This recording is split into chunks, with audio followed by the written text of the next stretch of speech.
Amadinho, ó, meus amados, aqui está o resultado do nosso doce de abóbora.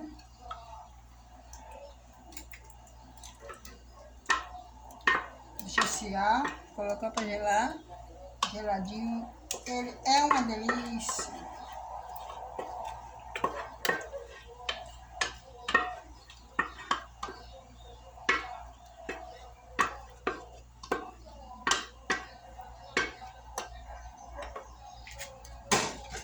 Olha a quantidade.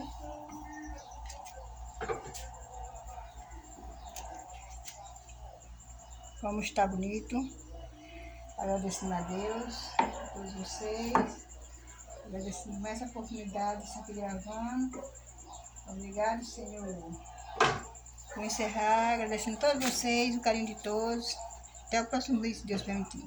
Tchau, fiquem todos com Deus.